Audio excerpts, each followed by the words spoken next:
Hello, my name is Ford Brewer, and this is the Physician's Preventive Practice channel. I started off as an ER doc, became disenchanted quickly with treating yet another 50-year-old with a preventable heart attack or a 60-year-old with a preventable stroke. So I went to the best place I knew to learn prevention. That was Johns Hopkins.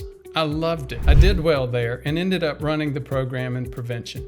Since then, I've made a career out of supervising docs as the chief medical officer of over 700 doctors at Premise, built the credentialing program, and ran operations for MDLIVE. Still senior physician executive at MDLIVE and K Health. I have my own preventive practice channel. And by the way, if you're a patient and looking for how to prevent your own heart attack and stroke, that's not this channel. This is Physician's Preventive Practice channel. Go here to see the patient's channel. More recently, I've gotten very deep into population-based medicine, fee-for-value as opposed to fee-for-service, value-based care. And that's what this channel is about. For the past 6 years, I've been teaching doctors how to get into value-based care. This is for doctors, how to build a preventive practice, how to reconstruct your practice. You see, when I was at Hopkins, we talked about a thing called denominator medicine. That's a little bit geeky, but when you think about it, the denominator medicine just means population health. There are other names for it. Fee for value, value-based care. At the end of the day, what this means is, look, everybody deserves good health. Now I'm going to go to another part of my career and talk about what actually happens here. When I was at Toyota for a decade as senior management there, we talked about different ways to construct work cells or work production lines. You see, a physician has the old craftsman type of work cell. And what that means is it's like a blacksmith. Everything waits for the blacksmith or the physician. Things pile up outside the door. Patients pile up for doctors out in the waiting room. And guess what? Many patients never even make it into the doctor's practice because they don't know that they need to go. How do we manage that? That is preventive medicine or value-based care, fee for value, or population health.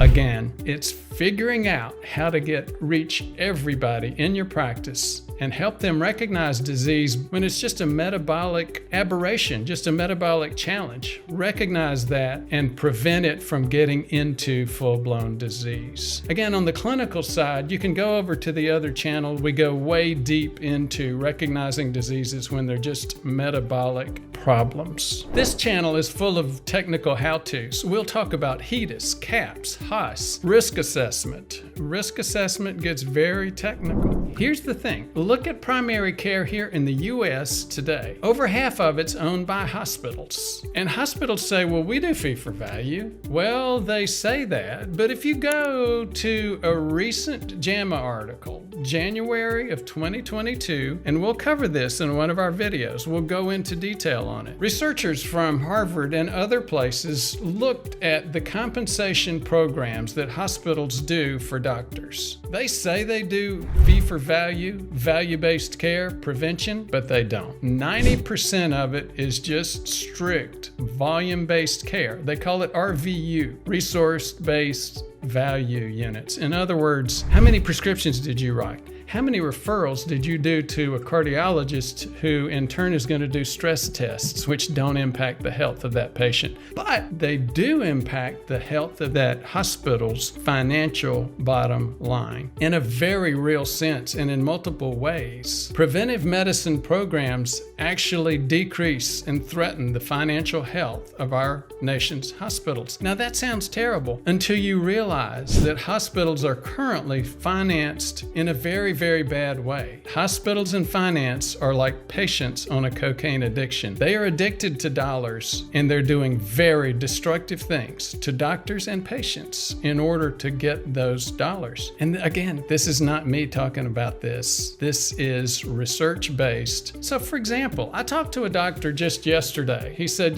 I very destructive things to doctors and patients in order to get those dollars. And I met this doctor through a patient. patient? And the patient said, yes, this doctor calls me at 8 o'clock at night concerned about this issue or that issue with my health. I'm such a fan of this doctor. And he's retiring. I talked with the doctor and he said, yes, I have 1,200 Medicare patients. I have about 500 other patients. I've worked for 40 years. I'm really tired of managing people. I'm going to go work for the hospital now. The hospitals take doctors' patients. They put them back into this volume churn mill, do procedures, do RVUs, tell everybody that we're doing prevention, but don't do it because we need the money. I hate to be the anti-hospital voice here. And you know, it's interesting. I am not. One of our partners is a career hospital executive, a fellow named Will Gillum. Very, very ethical man. And he says, Ford, don't feel guilty about what you're doing. Hospitals are in a major crisis, have been for 20 years. They're confused. They serve multiple masters, and they need to get their act together. Doing this work,